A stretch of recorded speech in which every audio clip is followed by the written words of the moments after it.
Viewers আসসালামু আলাইকুম, সবাইকে আমার চ্যানেলের পক্ষ থেকে স্বাগত জানাচ্ছি। আজকের ভিডিওতে পাঠ্যপুস্তক পরিবর্তনের বিষয় নিয়ে কিছু আলোচনা করব। শিক্ষামন্ত্রী একটি ভার্চুয়াল সভায় যোগ দিয়ে বুধবার পাঠ্যপুস্তক পরিবর্তনের ব্যাপারে কিছু কথা বলেছেন। তিনি এমনটি বলেছেন যে আসলে বাস্তব জীবনে পাঠ্যপুস্তকের অনেক বিষয় কাজে আসছে না। তাছাড়া অনেক বড় বড় ডিগ্রি অর্জন করার পরেও সেই বিষয়গুলো দেখা যায় যে বাস্তব জীবনের সাথে কোনো মিল থাকে না। তো সেসব বিষয় নিয়ে একটি নিউজ আপডেটের মাধ্যমে আপনাদের সাথে আলোচনা করছি। তার আগে একটি অনুরোধ, যদি আপনি আমার চ্যানেলে নতুন দর্শক হয়ে থাকেন তাহলে চ্যানেলটি সাবস্ক্রাইব করুন, আর ইতিমধ্যে চ্যানেলটি সাবস্ক্রাইব করে থাকলে অসংখ্য ধন্যবাদ। পাঠ্যপুস্তকের বড় পরিবর্তন সম্পর্কে একটি খবর প্রকাশ করেছে bdnews24.com, যার শিরোনাম ছিল পাঠ্যপুস্তকে বড় পরিবর্তন আসছে, শিক্ষামন্ত্রী। খবরের বিস্তারিত দেখুন। শিক্ষার্থীদের পাঠ্যপুস্তকে বড় পরিবর্তন আসছে জানিয়ে শিক্ষামন্ত্রী দীপুমনি বলেছেন, সবাইকে শিক্ষার আওতায় আনার লক্ষ্য পূরণ হওয়ায় সরকার এখন মানের দিকে নজর দিচ্ছে।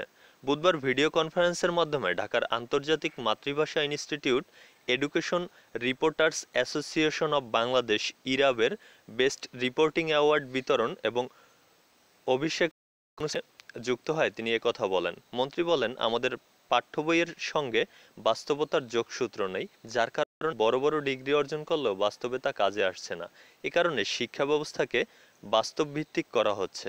মানসম্মত শিক্ষা নিশ্চিত করাকেই এখন বড় চ্যালেঞ্জ হিসেবে বর্ণনা করে দীপুমনি বলেন, একসময় চ্যালেঞ্জ ছিল সবাইকে শিক্ষার আওতায় আনা, বর্তমানে সেটি সফল হওয়ার এখন মানসম্মত শিক্ষার দিকে গুরুত্ব দেওয়া হচ্ছে। মানসম্মত শিক্ষার মাধ্যমে আমাদের ছেলেমেয়েদের মানবতা, দেশপ্রেম অভিজ্ঞ করে তোলা হবে। এজন্য শিক্ষার্থীদের পাঠ্যপুস্তকে বড় পরিবর্তন আনা হচ্ছে। একই সঙ্গে চিকিৎসা ও আইনের ডিগ্রিধারী দীপুমনি বলেন, দেশের শিক্ষা ব্যবস্থায় অতিমাত্রায় পরীক্ষা ব্যবস্থা তৈরি করা হয়েছে, যা শিক্ষার্থী নয় অভিভাবকদের উপর বাড়তি চাপ তৈরি করছে। সকলে জিপিএ 5-এর মোহে দৌড়াতে গিয়ে শারীরিক, মানসিক এবং সামাজিক চাপ বাড়ছে। এখান থেকে বেরিয়ে আসতে পরীক্ষা ও সনদ নির্ভরতা কমিয়ে পাঠদানের আনন্দদায়ক করা হবে। আর সেজন্য যে শিক্ষকদের আর্থিক নিরাপত্তা ও মর্যাদা জরুরি, সে কথা স্বীকার করে শিক্ষামন্ত্রী বলেন, বর্তমানে আমরা এটি নিয়ে কাজ করছি। এ বিষয়গুলো নিশ্চিত করতে পারলে শিক্ষকরা আরও দায়িত্বশীল হয়ে উঠবেন।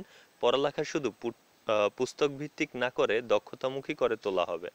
প্রাথমিক ও গণশিক্ষা মন্ত্রণালয়ের প্রতিমন্ত্রী মোহাম্মদ জাকির হোসেন, প্রাথমিক ও গণশিক্ষা মন্ত্রণালয়ের সিনিয়র সচিব আকরাম আল হোসেন, শিক্ষা মন্ত্রণালয়ের কারিগরি ও মাদ্রাসা বিভাগের সচিব আমিনুল ইসলাম খান, মাধ্যমিক ও উচ্চশিক্ষা অধিদপ্তরের মহাপরিচালক অধ্যাপক সৈয়দ গোলাম ফারুক, জাতীয় প্রেস ক্লাবের সভাপতি সাইফুল আলম, ইরাবের সভাপতি সাব্বির নওয়াজ অনুষ্ঠানে বক্তব্য দেন।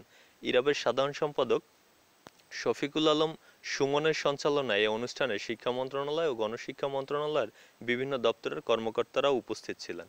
অর্থাৎ এই খবরটির মূল যে বিষয়, যে শিক্ষামন্ত্রী বলেছেন যে পাঠ্যপুস্তকে বড় ধরনের পরিবর্তন আনা হচ্ছে খুব শিগগিরই, এবং শিক্ষা ব্যবস্থাকে তারা বাস্তবমুখী করতে চান। অর্থাৎ বড় বড় ডিগ্রি অর্জন করে বাস্তবের সাথে অনেক মিল পাওয়া যায় না, কিন্তু সামনে শিক্ষা ব্যবস্থাটার তেমনই পরিবর্তন আনার ইঙ্গিত দিয়েছেন শিক্ষামন্ত্রী।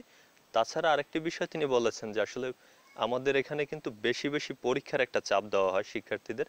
তিনি সেই বিষয়টি বলেছেন যে আসলে পরীক্ষার চাপটা কিছুটা কমিয়ে আনা দরকার, তাতে করে শিক্ষার্থীদের মানসিক দক্ষতা বৃদ্ধি পাবে। আজকের ভিডিও এখানে শেষ করছি। আমার চ্যানেলের ভিডিওগুলো যদি ভালো লাগে তাহলে অবশ্যই লাইক, কমেন্ট এবং শেয়ার করবেন, এবং পরবর্তী ভিডিও পাওয়ার জন্য চ্যানেলটি সাবস্ক্রাইব করুন। ধন্যবাদ সবাইকে।